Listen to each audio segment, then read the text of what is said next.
Good evening. Good evening, everybody who is watching, who is joining us, who is following up with us later on, or maybe who are watching on a watch party. I'm Martin Gilchrist. I'm here with Ismaila and James. I'm going to let them introduce themselves in a wee minute, but I wanted to give you a quick introduction. Quick introduction to what it is I'm doing here this evening with Ismaila and James. A few years ago, James has just reminded me, maybe as long as 5 years ago, myself, a guy called Ryan Farn, and a great lady called Michelle Murphy. Was Michelle? Was it Michelle? I hope I'm getting that name right. It was Michelle. If I got the wrong name, please accept my apologies. But we came up with this idea of micro networking. And the sense of that was, if you go to a big networking event, there's 100 people in it, and there's a whole bunch of speakers, you only really get to network in the gaps at the start, at the end, and maybe they'll cut tea and coffee bit in the middle. And really all you're saying to people is, you know, how do you get here? Isn't the weather fantastic? Isn't the weather awful? Cheerio, see you later. And you hand over a business card and you're moving on. So the idea of 5 chairs was to give an opportunity for people to come together in groups of no more than 5, either online or in the real world, and have structured conversations. There would be a series of questions that you'd work through in rotation, and everybody that was at that particular 5 chairs, excuse my phone, everybody that was at that particular 5 chairs would have the opportunity to really get to know each other a little bit better, make a closer connection. Now, it was started initially as a sort of a business venture, and there was targets that we needed to meet, and because of that, we were all so busy doing what we were doing in our real lives, we didn't hit those targets, so the idea fell away a little bit. But what I'm doing now is I'm rehashing it, I'm kindling the flames onto that again, but at a more light touch kind of view. So what's going to happen now is that I'm going to make it Martin Gilchrist centric. If I organise an event, it'll be an event. If I don't organise an event, it will not be an event. People are going to go and organise their own events, but sure, who's going to do that? Who's going to have people out? So what I will try to do over the course of the next couple of months is, when I have time and when I can get a good group of people together, put on a 5 chairs event. Either it'll probably be digitally on the interwebs until we get out of COVID, but as soon as we can get back out in the real world again, I cannot wait to meet you guys and girls in a social setting and press the flesh and drink the coffee and eat the buns and all that good stuff. What's it about? Very, very quickly, it's about making new connections, meeting new people you haven't met before, and making connections with them. But it's also about maintaining, nurturing, and strengthening existing connections. And that's what I'm doing with Ismaila and James today. Ismaila and James are already very good and close friends of mine. We've already done a whole lot together. And I'm just going to add, I think Peter's going to join us here as well. And so this is about strengthening our connections. And it's also about helping and sharing. So us guys have all done stuff to help each other. We've shared stuff in the past. It's maintaining that. And we will be meeting up in the real world. Peter, thank you very much for joining us. I hope I haven't spoiled your dinner. I know you were in the middle of something before you came on. So we've got started. I've given an introduction to what this is all about, and we're just going to get into the meat of it now. And I'm going to start off by asking Ismaila, can you please tell us who you are and what you do? Yeah, that's fine. So my name is Ismaila Neal, and currently I just do freelancing. So that's freelance for the likes of Facebook marketing, Facebook advertising, as well as selling items on Amazon. So short and sweet, and that's me done. Very good. Mr. Perry.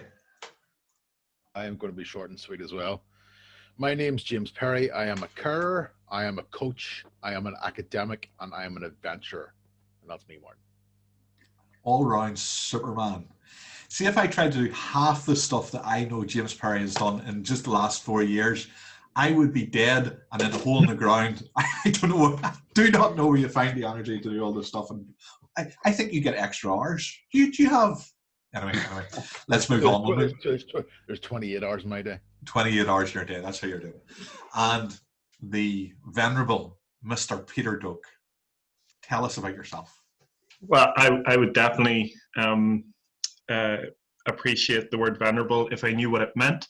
But I am a digital advertiser, run a little business called PDG Advertising. We do Facebook, Google, email marketing, anything that brings a business closer to its customers.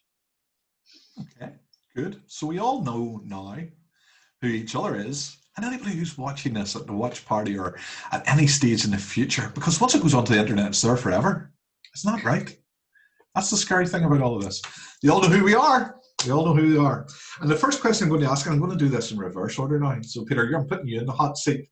So you've come on and you're being thrown on the hot seat right away, but you're a man who can cope with that. We've all seen examples of great resilience over the last period of time. I think all of you have shown great resilience and to continue fighting the good fight when it feels like an awful lot of stuff could potentially be going against you, and holding a positive outlook and doing and going beyond what is necessary in order to help others and to maintain your own businesses. Peter, who have you seen that has provided an example of great resilience, and what are they doing over this period of time? Now, to anybody who's watching, just be aware, none of the guys have been prompted with any of these questions. I appreciate they're hard questions, and if the answer is I don't know, that's absolutely fine. But who would you quote or set as an example of somebody who's shown great resilience, and how over the last few months? Yeah, it's a tough one to try to pick someone.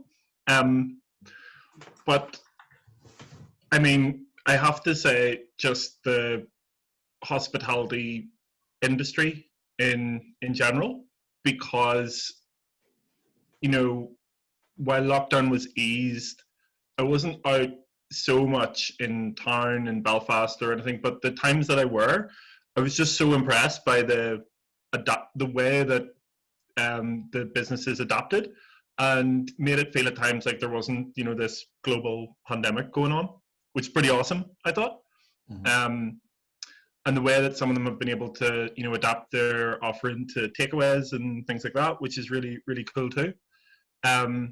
So I think that's quite incredible, and really sad, that they've had to go in another lockdown for 4 weeks, which is just horrendous after working so hard at it. But I guess that, the previous sort of lockdowns maybe prepped us up a little bit for that, and it was quite incredible to see, everybody being able to operate to some degree of normality in a very not normal time. Very good, very good. James?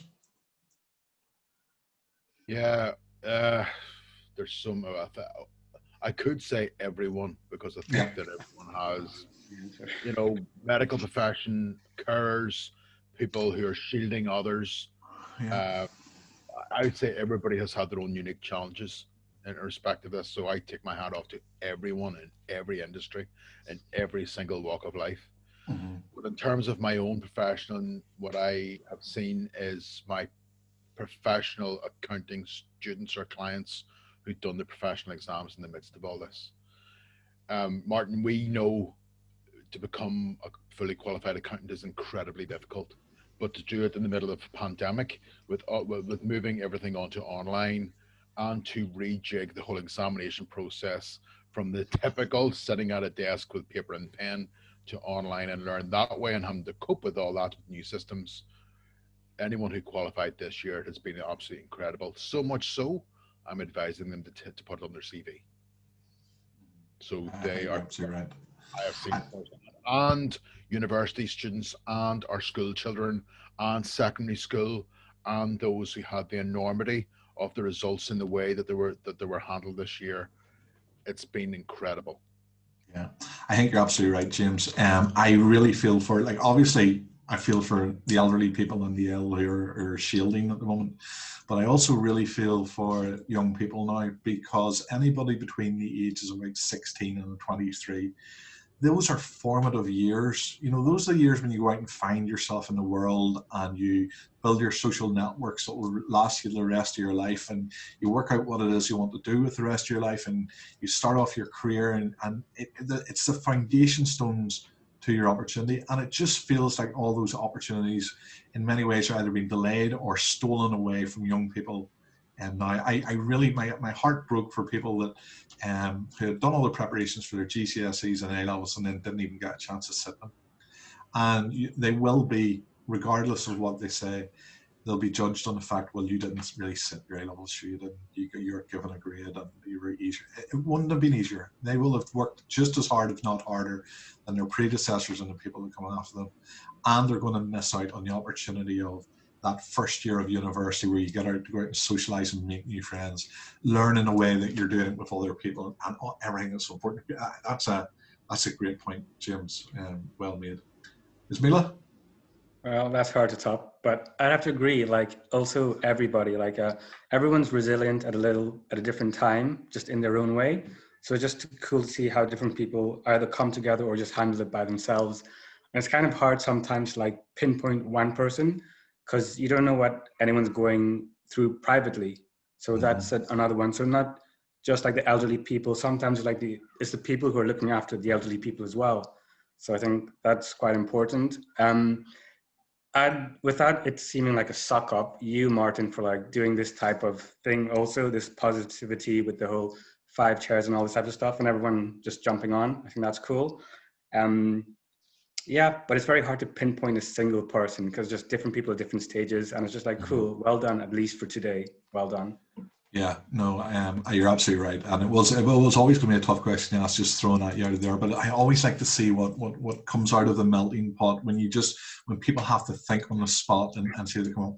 I suppose I'm the last in the circle here, so it's easiest for me to give a considered answer. And I think people like to select a few. Like you know what? As James says, you can't leave anybody out because we've all been through the mill, I suppose, in many ways. And thanks, Ismaila, for your compliment as well. I'm happy to take that. But there are other people that have done an awful lot more than me. And I suppose, just to pick a couple of examples, I'm trying to think. I can picture the guy's name in his face. James, you know who I'm talking about. The guy who was at our party in James Street South, the chairperson. Who was that? Henry McCrory. Henry McCrory. It's a good job you're here to keep me right, James. I wouldn't forget my own name. I'm absolutely awful with names, isn't that terrible? Henry McCrory. He did a thing, Lockdown Fridays or something. Were you on one of those, James? And what he did was he if Henry is watching this, you get me on quick. It's over now. He finished it a wee while ago, but it was an absolute. Basically, what he did was, and he put a lot of time and resource into organising it as well. And he had his team come together, and they were really well put together events. But really, what it was about was bringing businesses together on a Friday afternoon and just saying, "Look, what is the situation here? What do we do? What can we do to help each other? How do we move this forward?" And Henry is a very positive. You know, he certainly is a role model and a mentor to me in many ways. And he gives a very positive vibe. And it certainly was one of those things that I found through the whole lockdown, the initial lockdown, the proper lockdown, helped me, give me a lot of positivity and hope. And it wasn't that he was going out onto the streets with handing out money or, doing good deeds. It was something he was doing online.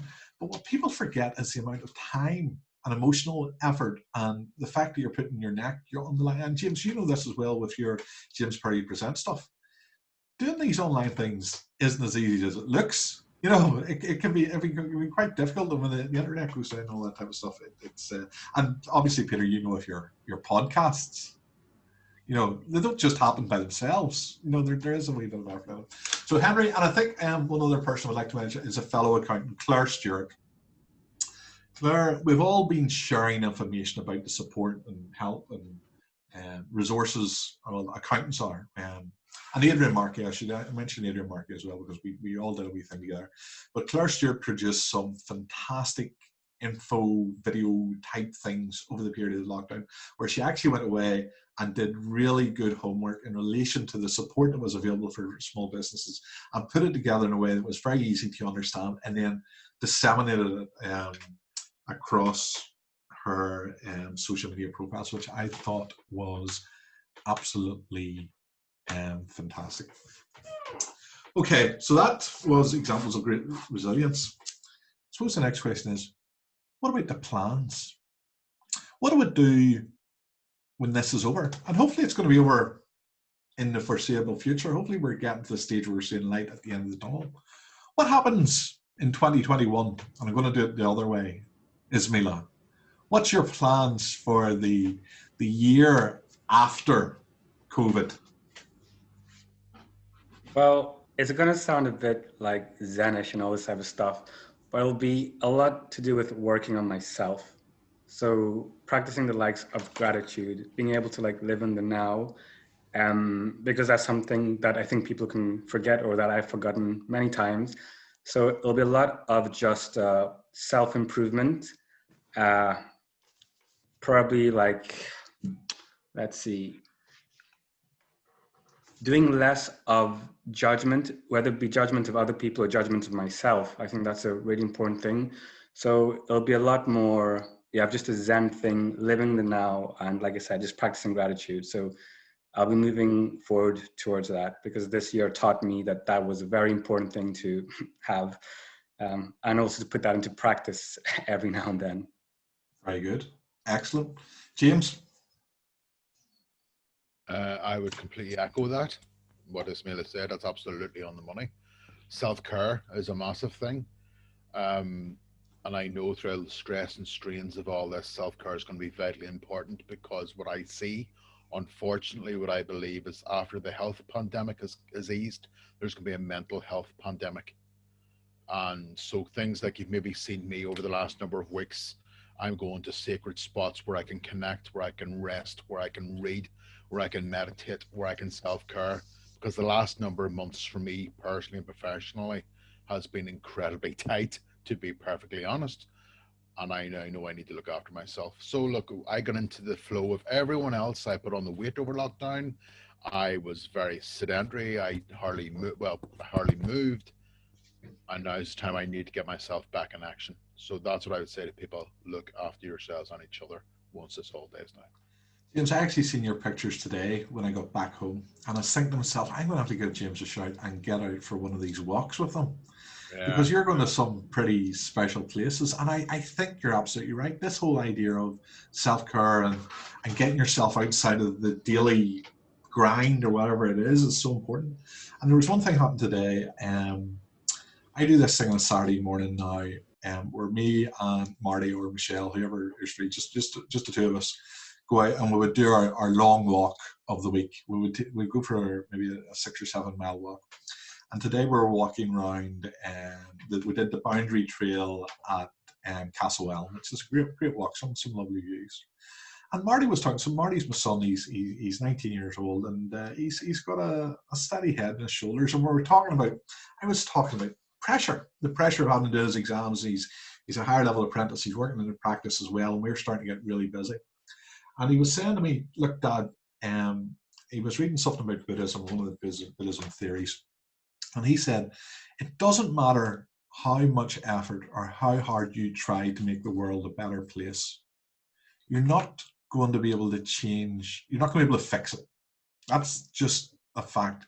And even if you were powerful and majestic and rich enough to fix everything in the world, you're not going to last forever. You're going to die. And the guy who comes along after you is going to break it." So the point is, you can't be worrying about, yes, you have your worries and all the rest, but you have to realize that at the end of the day, the world is going to be there doing what it does. And what you have to do is, and the only thing you can really control is what goes on in your own head. And it's so important to take yourself out of the world and fix what's going on in your own mind. Try and calm yourself with your own mind. I thought that was very, very deep and very wise for a 19-year-old walking around Castle and Park. So I was happy to share that.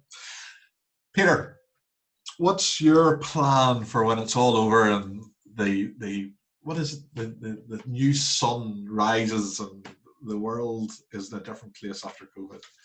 Yeah, I love that. I like what you're talking about worry there. I think my mum is saying worry doesn't solve it. It's like trying to solve an algebra equation by standing on your head. It doesn't do any good. And whenever this first lockdown started, myself and the team were worried. We're really worried. We were like, this is potentially awful. I remember being on a couple of calls with them whenever all the news was going off of everywhere closing down and everybody losing jobs, and the team were really, really worried. And I think what was cool was we looked at what we had, we looked at what we could do, and we did our best. And we tried to just do the best for our customers and make sure that we communicated really well together. And oddly, in that first period of lockdown, we were able to meet a goal that we hadn't met in a very long time. We were able to bring on a new team member, so our team grew as well. So for my business, which is a big part of my life, 2021, we've already started planning for it. We've set a new goal, and I'm much more confident that we can make it than I was in any goal I've had before lockdown, because I think that over that lockdown we've seen, like we were all saying about the different people in the different sectors that have become more resilient. I think we've all realized that we can get through a lot more than we thought that we could initially. And when something really horrendous happens, it's not necessarily quite as bleak as it could be.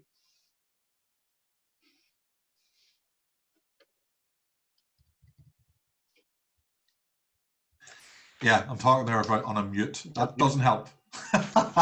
Peter, yes, thank you very much.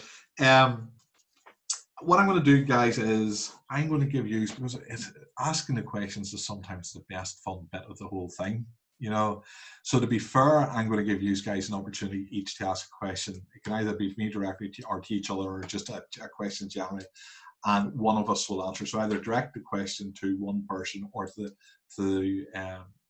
the group as a whole, and one of us will stick our hands and answer that. But before we get to that, I'm going to ask one more question of you guys. So I'll ask a question. You guys each get to ask a question, and then we'll do a wrapping up, because as I say, we're only using the free version. I'm only using the free version of Skype, and you only get 40 minutes. Maybe that's a good thing. So the final question I have for each of you guys is, how can you help each other? What can you do to help people on the wall tonight, and anybody that may be watching? And I'm not talking about your services, I'm talking about more generally. And how can people help you? So how can people on the wall tonight and anybody who's watching help you? And James, I will start with you. I'm going to make this short and sweet. If anybody who's watching this wants to have a call to chat about anything, reach out and do it. And equally, having that conversation will invariably help me. Yeah, I would highly recommend a conversation with James. I've had many over the years, and I've always been good crack. Always been worth it. And the most important thing is to have a bit of good crack. That is the most important. Gets the day in. Ismaila? All right. I just jumped in there. Sorry. How could I help somebody? Well, similar to James, it's just if anyone wants to have like a really open conversation, I'm very good at having a lot of in-depth, open, what might seem like a bit, if not obscure, but difficult conversation to have in public. I'm super like open and casual stuff like that. So you won't find judgment on me whenever you're talking about stuff like this, even if it's dealing with things that happened in your past or just what's happening now. I'm very easy and casual to have a conversation with. So I think sometimes people just need that. Okay, Peter? At the risk of just echoing what we've all said, if anybody is having any sort of a tough time or going through any problems or anything like that, my door is always open to come and have a conversation. And as you said, James, as well, that helps me as well. It's a great thing whenever you can connect with someone new or someone that you've known for a long time and either help them through something or just connect. I think that's a great thing.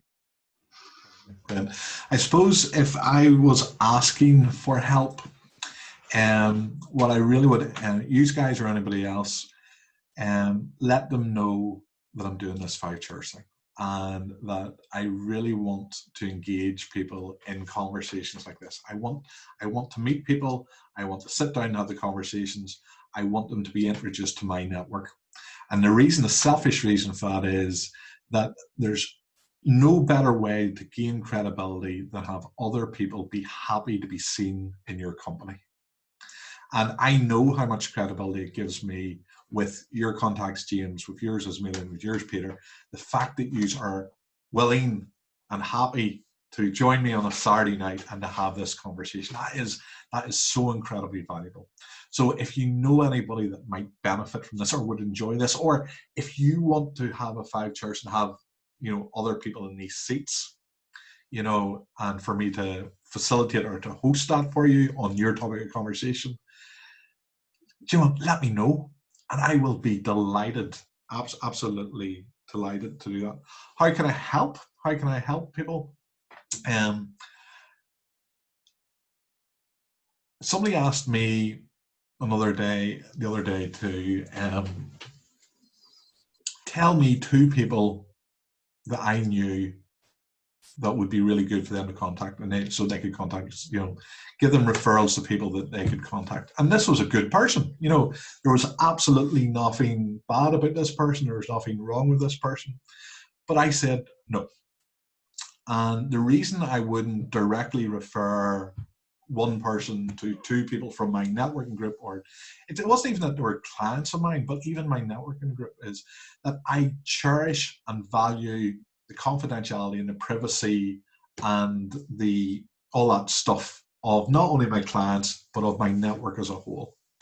And therefore, although there's nothing wrong with this at all, and I'm not in any way criticizing anybody that would do that, for me personally, I wouldn't send somebody in your direction, James or Peter or Ismaila, without actually checking with you first and saying, look, such and such has asked me, would you mind, do you have time, and giving you the opportunity to say yes or no. But a way around that is, if I'm meeting someone in a group meeting like this and we're having a conversation and 20 or 30 or 50 people from my networking group see this and say, I would love to talk to James, Ismaila, or Peter, that just makes my job easier. So that's how I can help. I'm happy to bring people onto these conversations, and that's how you can help me. If there's anybody you think that could benefit from this, just send them my way, and I will be more than happy to do that. And James, I should say, I know you had sent something my way during the week. I know JP, who isn't on the thing today, also sent something during my week. Very, very valuable conversations, you know, that I got out of that. And incredible, and I'm incredibly grateful, James, for mentioning my name and enabling the conversation that came from that. Okay, guys, time for you to ask the questions. Peter, what's your question? Ismaila, we haven't met before. I was wondering, so what do you do digital advertising, is that right? Yep, but mainly focusing now on the Facebook ads because it gets a lot quick results during this time, and it just depends on the certain industry, because, you know, some are banned at the moment. But yeah, that's pretty much it. What do you enjoy about it?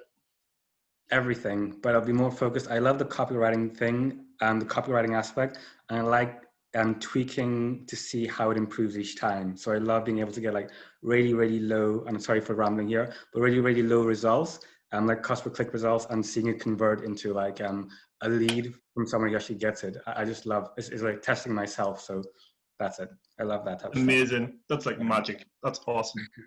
Hey, Peter, asking the questions is good fun. James, what's your question? You only get one. And it is one question.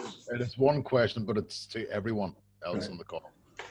So in one sentence, what one thing are you going to do in order to future-proof your business? Who do you want to go first? Who goes first, Peter? James? Peter put his hand up there, did you? Yeah, I go. I'm gonna stop doing the work. I'm gonna get out of it. I don't mean to not be a part of it, but I'm gonna delegate better. That must be a priority for me. Excellent. Ismaila? All right. Well, I think it goes back to what I said previously, working on myself.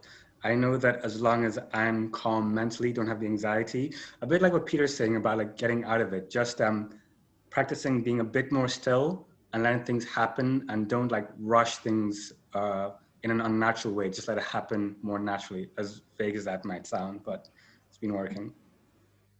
Mr. Gilchrist? I love Peter's answer. And Ismail, your answer was great as well, but Peter, your answer really hits home on me. Do less work. But that doesn't mean you're not working as hard. It's just don't do the doings, but just stand involved and strategize and think about and assess and all that. Absolutely brilliant answer. My answer to the question though is somewhat different, although it's a little bit the same. Me and Michelle, and I know I've been talking about this for James. You're going to go, that's the same answer you always give, but this is a real thing, and it's a hard thing to do. Me and Michelle are going to focus really hard, and this is a practice decision we've actually made on trying not to take on any more clients. As a matter of fact, we're going to let natural attrition reduce our client base a little bit, because we're a bit over 300 clients. I think we're about 327 clients at the moment. It's a bit above where we normally sit when we're sitting comfortably with the amount of work that we have to do. And the reason we want to reduce the client base a little bit is that we have a real sense of what it is that we enjoy and what we do. And what we enjoy is working with people that genuinely appreciate what we do. And the people who really genuinely appreciate what we do, the reason they appreciate it is because we're doing exactly what they need. We have the capabilities, the resources, the skills, the expertise, the talent to do what they need. But we also have a match of personalities. Their personality matches our personality, so we get on. So not only are we doing a good job, but we're doing it in a way where there's a brilliant relationship. And those are the clients that we want to stay with us for the next 5, 10, 15, 20 years, for as long as we can hang on this mortal coil and have the health to stay in Gilchrist & Co. And I believe that we can really consolidate on that by being restrictive and by making the tough decisions to say, yes, we could grow much faster and we could make a lot more money. But would the faster growth and the extra money make us happier, better people, or make us better accountants, or make us provide a better service for our clients? I don't think so. I think we'd be stretching ourselves to something we don't need. So going ahead, what we're going to do is we're going to focus more and more on the clients and the network that we have now, because we have more than enough. And we're going to find more and more ways to bring those people into our conversation and be part of what we're doing, so that they feel like they're part of our team and we're part of theirs. That's my plan going forward. But that's a brilliant question, James. I really enjoyed being able to answer that. Did everybody get a chance to ask their question? Did you? I should ask one. All right. Okay. So my question is, what's something that you're happy you did today? And it shouldn't be something like grandiose or something like I closed several different clients. Just something small and simple that you're happy you did with yourself today, that you can just say, well done. Because I think a lot of people sometimes forget to congratulate themselves for like simple tasks. Who do you want to go first? I'll go first on that one. Okay. I went for a walk up to St. Patrick's statue in Saw, and it's called Slieve Podrick. It is, actually I went to two places. I went to St. Patrick's Church, which is where St. Patrick had his first church, and that is 100%, that's reputable. Okay, that's where his barn was in the year 430 whatever. He had his first church there, so went to there, and then went less than half a mile and climbed it's called a mountain, but it's just a massive hill, to St. Patrick's statue. And I read a chapter of the Tao Te Ching, which is awesome. Which is a 3,000-year-old philosophical book. And I read 3,000? A 3,000-year-old Chinese philosophical book on the top of Slieve Podrick at St. Patrick's statue. There you go. That's what I done today. Brilliant. James, I know it's not my turn to ask a question, but I can't leave this. The thing you read today, what was the essence of it that you read from that 3,000-year-old book in an 800 in an ancient place, an ancient book in an ancient place? Ismaila hit it on the head. Like, whether you call this God, infinite intelligence, Allah, the Buddha, quantum theory, whatever you want to call this, is that's the ebb and flow of life. That's what it's about. Very good. So it was very apt to read that as well. Okay. There you go. Who next is Mila? Who do you want to answer it next? Oh, just well, I'll go with you, Peter, because I haven't spoken to you that often, so feel free to answer. So I love that Tao Te Ching book. That the opposites thing. It's quite amazing. Definitely makes you think and pickles my brain in a really good way. But the thing that I'd be really happy about that I did today was I did planning today. Planned out, the course of the next month, and I sat down. I looked at the actions that we needed to take, and I thought, I got some space and time to do it. So I was really happy about that. Very good. I And suppose, you, Martin? Ismaila, as part of the walk, my walk around Castlewell, which, James, you and me are cut from the same cloth, obviously. It must be coming from the same part of the country. We enjoy our outdoor activity. Peter, you're the same.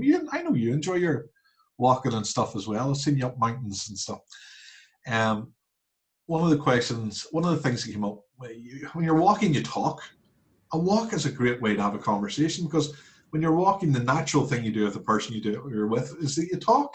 Whether they're strangers or people you know, if you're walking with people, you have a conversation. So I was having a conversation with Marty, and one of the things that came up in conversation was, what are your action points? You've an exam coming up this week, and it's going to go towards his university. And my question is, well, what are your action points to make sure you're ready for the exam when he comes? And he was saying what his action points were and had it under control. So I came down, I was sitting working on the computer, and I thought to myself, I've been talking to people about these 5 church meetings now for a while. I've been meaning to plan one, I've been telling people about it, and I haven't done it. Let's just make it happen. Let's just put the post up, see if anybody can come along, and let's see if it happens. And that's exactly what I did. And I am so happy that I did do it, because, to be completely honest, I'm not to blow smoke up anybody's trousers. I couldn't have picked 3 better guys to have come on with me tonight and to have had this conversation.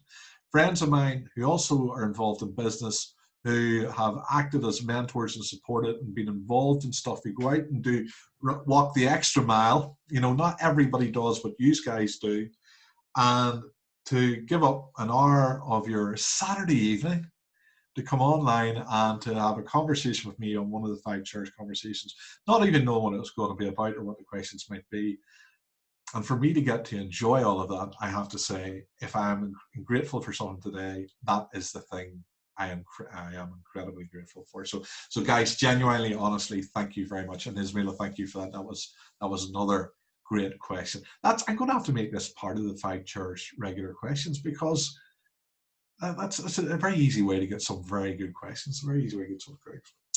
Guys, I'm going to have to finish up now, because I see they've given me a little bit of extra time here, apparently, which is nice, but I'm not going to take it, because nobody will watch.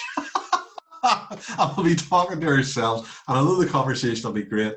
We've all got somewhere to go and place people to see and whatnot.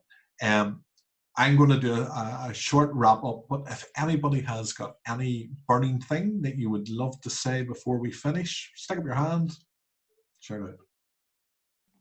Just one, because I know James reads loads of books that I kind of like as well.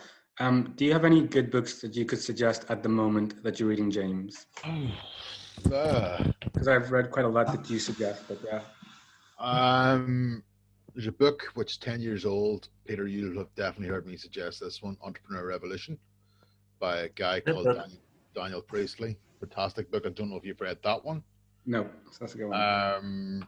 And another one, this is a very, very deep one. It might be useful for people, especially now. It's called Dark Night of the Soul by Thomas More. Okay. And it talks about the ebb and flow and what to do in the dark, which I think a lot of people are going through at the moment. Happy days. Thank you so much for that. The meaning of the dark. All right. Brilliant recommendations. Brilliant. Okay. Going, as they say in the auctions, going and gone. Okay, guys. I think we'll call it a night for tonight. Anybody that's watched this and has watched it the whole way to the end, I hope you've enjoyed it as much as I have. You can see what it is. 5 chairs is simply, well, there's 4 of us tonight, but generally there would be 5. 5 chairs is generally 5 people getting together and having a conversation. We get to know each other. You get to know each other. You get to do it in a way that's more personal. You get to do it in a way that's enjoyable. You get to do it online. And when we get the opportunity, as I said before, we will get to do it in the real world. If you have a particular topic that you would, if you want, for example, a mentor group or a people to test out an idea that you have, or to talk around a particular subject, whether it's how to change the brakes on your bicycle to how to take over the world, and you want to use the 5 chairs model to do it, and you want me to help you with that, just shout out. Or if you have some other fantastic idea that I could never have thought of, or some other fantastic people that you think should come on to this and join the conversation, give me a shout, because I really genuinely want to see and hear that happening. Ismaila, James, and Peter, that is us for this evening. I am going to stop the recording now. We'll still be on. We'll have a quick chat afterwards. So don't go anywhere. Don't hang up just yet, you guys. To everyone else, I will see you at the watch party, and take care. Be good. Really got that right. And bye-bye.